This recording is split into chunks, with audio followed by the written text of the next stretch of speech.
नमस्कार दोस्तों। जब आपकी रक्षा करने वाले ही आपके लिए खतरा बन जाएं, तो क्या हो? एक ऐसा ही मामला आ रहा है श्रीनगर से। एक senior army officer, lieutenant colonel rank के, श्रीनगर एयरपोर्ट पर स्पाइस जेट स्टाफ के साथ फिजिकल असोल्ट और बुरी तरह मारपीट करते दिख रहे हैं। इस मारपीट में 4 स्पाइस जेट के कर्मचारी इंजर्ड हुए हैं और एक कर्मचारी को तो इतना मारा वो बेहोश होकर जमीन पर गिर गया। और उसके बाद भी उसके लात और घूंसों से मारते रहे ये ऑफिसर।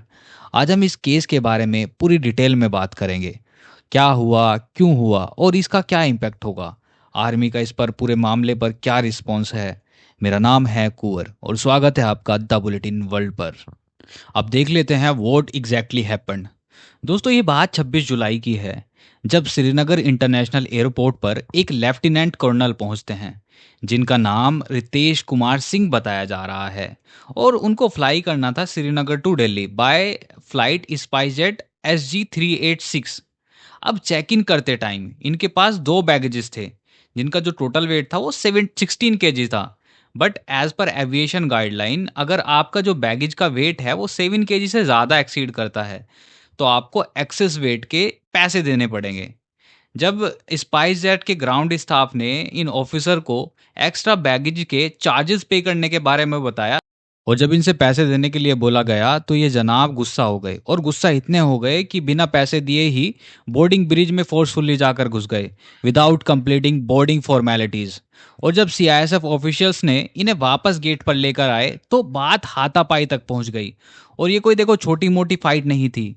इसमें स्पाइस जेट के 4 एम्प्लॉयज इंजर्ड हुए हैं और वो बैडली इंजर्ड हुए हैं।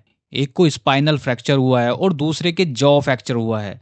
और एक एम्प्लॉय तो बेहोश हो गया था, लेकिन फिर भी उसके बावजूद भी इसको ये लात घूंसे मारते रहे। और इस पूरे मामले पर स्पाइस जेट ने तुरंत एक्शन लिया और उन्होंने लोकल पुलिस के साथ FIR फाइल की अंडर भारतीय न्याय संहिता सेक्शन 1152, 1262, 3152 और 131। देखो, ये सभी सेक्शंस कवर करते हैं अगर कोई वॉलेंटरली कोजिंग कर रहा है, किसी दूसरे इंसान को हर्ट कर रहा है या क्रिमिनल इंटेमिडेशंस दे रहा है उसको, या फिजिकली असोल्ट कर रहा है। अब देखो, स्पाइस जेट ने यह भी कहा है कि वो इस ऑफिसर को नो फ्लाइन लिस्ट में डाल रहे हैं। मतलब इन द फ्यूचर ये जो ऑफिसर है ये स्पाइस जेट की जो एयरलाइन है उससे फ्लाई नहीं कर पाएंगे फ्यूचर में कभी भी, एज पर DGCA नॉर्म्स। उन्होंने मिनिस्ट्री ऑफ सिविल एविएशन को भी लेटर लिखा है कॉलिंग दिस अ मर्डरियस असोल्ट। मतलब उन्होंने इसे एक मारने वाला एक हमला बताया है। स्पाइस जेट ने क्लियर कर दिया है कि हम अपने एम्प्लॉयज के खिलाफ इस तरह के वायलेंस को बिल्कुल भी टॉलरेट नहीं करेंगे। अब देखो, ये जो इंसान है लेफ्टिनेंट कर्नल रितेश कुमार सिंह, ये कौन है, इसकी थोड़ी सी बैकग्राउंड चेक करते हैं। देखो, ये लेफ्टिनेंट कर्नल रितेश कुमार सिंह एक इंडियन आर्मी के एक सीनियर ऑफिसर हैं जो हाई एल्टीट्यूड वारफेयर स्कूल यानी HAWS में पोस्टेड हैं फिलहाल, जो कि गुलमर्ग में है, जम्मू एंड कश्मीर में। ये स्कूल एक इलीट ट्रेनिंग इंस्टीट्यूट है जहां सोल्जर्स को एक्सट्रीम कंडीशंस में लड़ने की ट्रेनिंग दी जाती है। तो सोचो यार, एक ऐसा इंसान, एक ऐसा ऑफिसर जो डिसिप्लिन का सिंबल है, अब वो इस तरह का बिहेव करता है। This is very pathetic. Now let's understand why this matter is so big. तो दोस्तों, ये इंसिडेंट इतना बड़ा क्यों हो गया है? देखो, पहला इसका रीज़न ये है कि ये एयरपोर्ट सिक्योरिटी का मैटर है। बिकॉज एयरपोर्ट के रूल्स काफ़ी ज़्यादा स्ट्रिक्ट होते हैं और कोई भी वायलेशन, चाहे वो बैगेज का हो या बिहेवियर का, सीरियस कंसिक्वेंसेस ला सकता है। दूसरा ये कि एक सीनियर आर्मी ऑफिसर का केस है। इंडियन आर्मी हमारे देश का प्राइड है और उनके जो ऑफिसर्स हैं उनसे हाई स्टैंडर्ड एक्सपेक्ट किए जाते हैं। जब इस तरह के इंसिडेंट आते हैं तो पब्लिक का ट्रस्ट भी ब्रेक होता है। और तीसरा, ये जो एयरलाइन स्टाफ की सेफ्टी का सवाल है, ground staff, check in staff, ये लोग दिन भर पैसेंजर्स के साथ डील करते हैं और इनकी सेफ्टी फर्स्ट प्रायोरिटी होनी चाहिए। अगर इस तरह के जो असोल्ट होते रहेंगे तो कौन सेफ फील करेगा? और ये देखो, एक स्पाइनल फ्रैक्चर, जो इंजरीज, और ये छोटी बात नहीं होती किसी कर्मचारी को। ये लोग हॉस्पिटलाइज हैं फिलहाल, उनकी फैमिलीज और उनके जो दोस्त हैं, उनके डियर वंस हैं, वो क्या सोच रहे होंगे।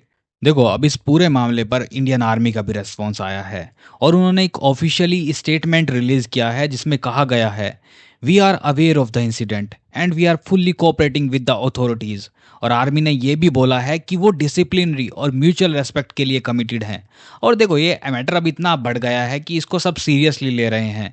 लेकिन जब लेफ्टिनेंट कर्नल रितेश कुमार सिंह से मीडिया ने बात की तो वो उन्होंने कहा कि मुझे हरेस किया गया, प्रोवोक किया गया। तो देखो, ये दोनों साइड के नैरेटिव हैं। एक तरफ स्पाइस जेट के स्टाफ इंजर्ड हुए हैं और दूसरी तरफ ऑफिसर अपना क्लेम बता रहे हैं। कौन सही है कौन गलत है ये तो देखो इन्वेस्टिगेशन के बाद ही पता चल पाएगा।